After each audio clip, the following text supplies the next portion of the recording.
Back with a drip that hits and a trim that fits so eloquently well.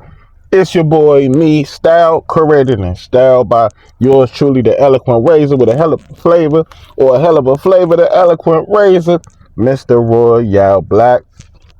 Today, we have a 425 matchup all the way out in the Pacific Northwest with the Seattle Seahawks. Our Washington Commanders are going out there, and I always say I keep it brief and concise. I think this is going to be a real short video.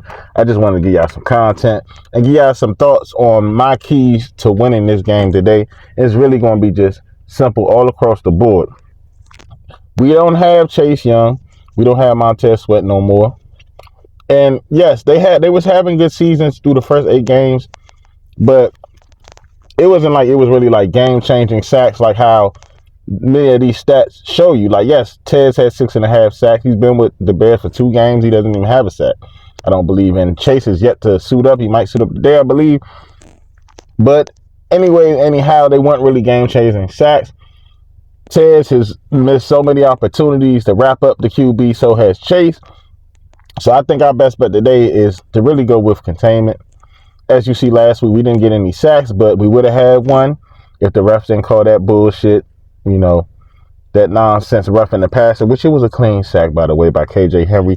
Should have been awarded his first career sack and forced fumble, the strip sack.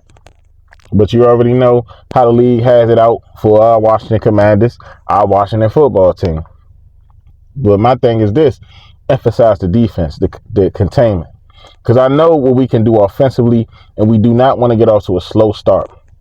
Not at all. We don't want to turn over the ball. We want to protect the ball. We really want to protect the ball. Sam Howell, no crazy passes. If you you on the rollout and you see a man underneath, hit the man underneath. Don't try to force it out to Terry unless he's like wide open. You know what I'm saying? And nobody can jump the route. But just keep it short and sweet. I've been telling y'all, that's what's going to help Sam Howell in his development, keeping it short and sweet, building up his confidence. Then later on, so on and so forth, we can go more into the progressions and the reads into the pre-snaps, which he's also getting better at. Because a lot of people, last week, we should have beat the Patriots probably like 27-10.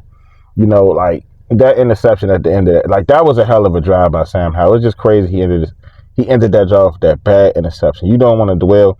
The good thing about Sam, he forgets quickly, because he had a touchdown in the third quarter to Jahan Dotson, man. He throws a eloquently beautiful ball. That football he throw up there hits his receiving position. With precision and in stride. So we definitely want to protect the ball. I definitely say we do want to emphasize and lean on the run game and lean on the short pass game. As you see Antonio Gibson, how good he looked in the short pass game in New England. And if we could build upon that these last several weeks, and he can really pick up that role of what J.D. McKissick was back for us in 2020, that'll be good, because he's bigger, faster, probably a little bit more agile. Maybe McKissick was more shifty, probably didn't have as much burst of speed. But McKissick could still get you some. He was reliable on the third down. And, Sam Howell on them third down, on them money drives last week, Sam Howell looked amazing. I know people say it's the Patriots. The Patriots defense ain't slum. It's just their offense ain't good. But you already know how people gonna look at that, like, oh, they're 2-17, but yeah, they have a solid defense though. So I don't want to hear none of that. But Sam Howell looked good last week, even though he got sacked 3 times. Sacks wasn't so much on him. They want like the bad sacks, like he getting sacked early in downs. He's getting the ball out quick. And that's what you like to see. But for real, I already know EB. I think EB is starting to figure out some things. We don't need another stagnant game.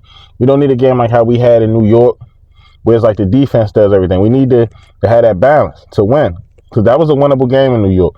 We done lost games that were winnable games that were easy money for us, and we blew the opportunity. We play better on the road for some reason.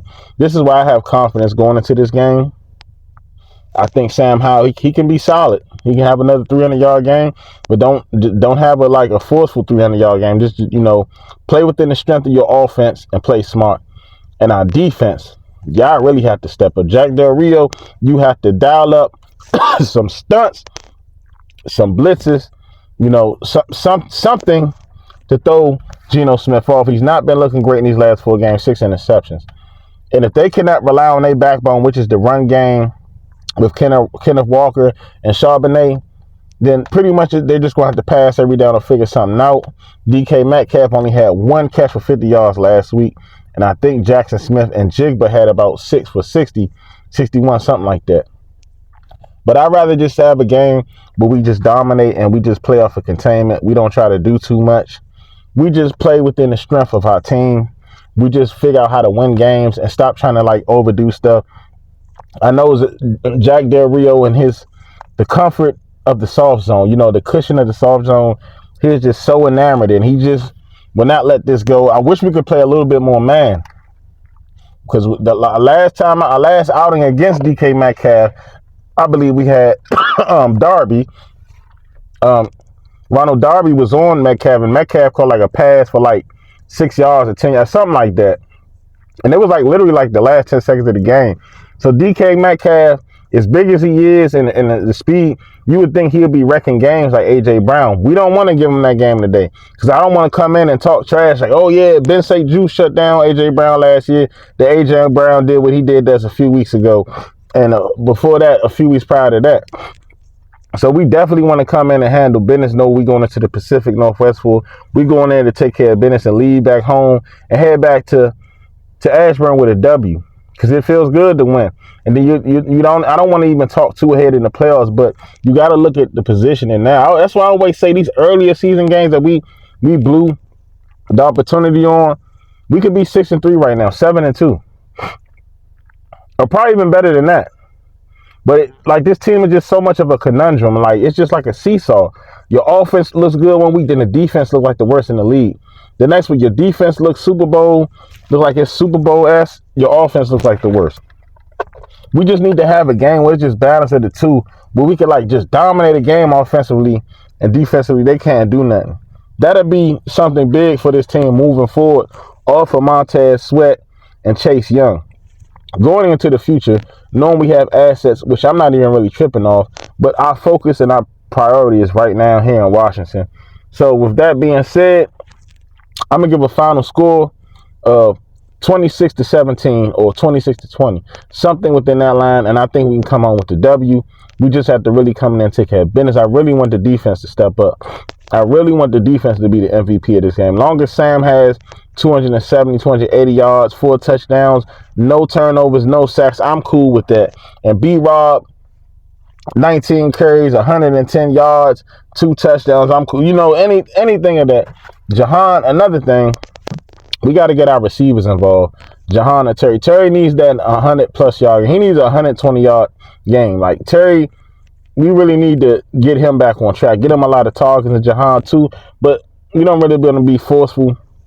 We play without Curtis Samuel, and I've gained a lot of confidence in Byron Pringle, because De'Ami Brown isn't doing anything. So just have like Byron Pringle and Jamison Crowder rotate. And let's just see if Mitchell Tinsley can get in there too, because I have no faith in De'Ami Brown no more at this point.